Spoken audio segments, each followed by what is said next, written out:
Alright, so for evaluation, it's actually finding the exact value of a sum.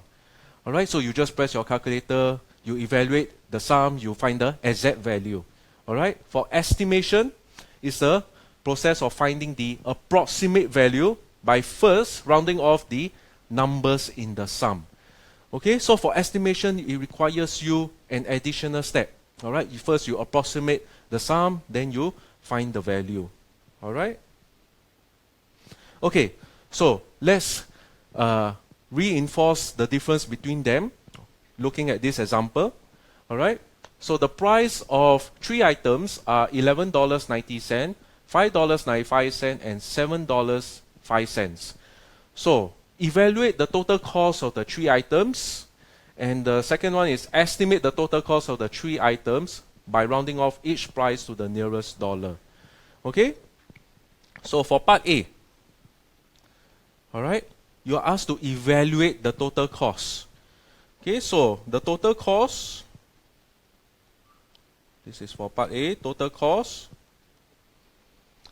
it will be equals to $11.90 plus $5.95 plus $7.05.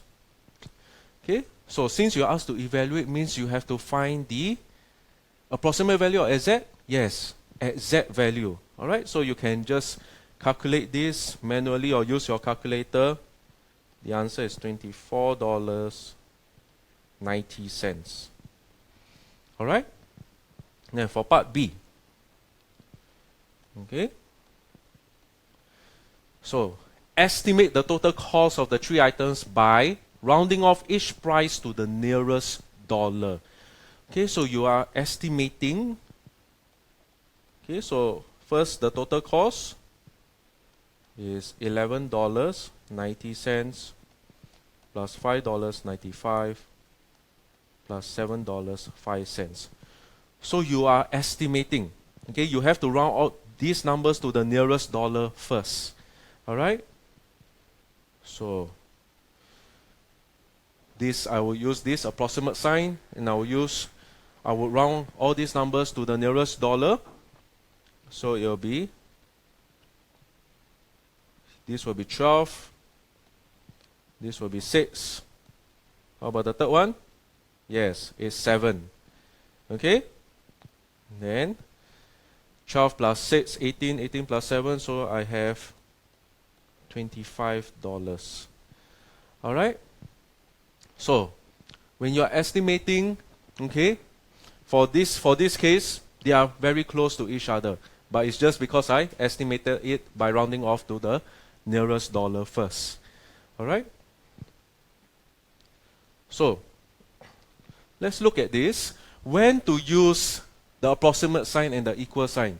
Okay, some of you may think that, oh, I've learned this in my primary school already, I know when to use. Okay, but I still see some students, they use it in the wrong manner. Alright, so looking at these two examples. The first one, 20.1 times 3.5. Okay, and over here you have 20 times 4.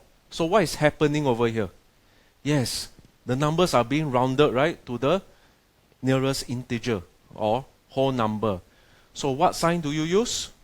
Yes, you use the approximate sign. Okay, so what about the next one? I have 80 over here. So since it's an approximate sign, do you use an approximate sign again? No, right? You have to use the equal sign. Okay, but there are some students, they thought that since I've used the approximate sign here, I should use the approximate sign here as well. Okay, that is wrong. Alright? Because 20 times 4 is equals to 80. Okay, it's not approximately 80. Alright? Okay, look at the second one.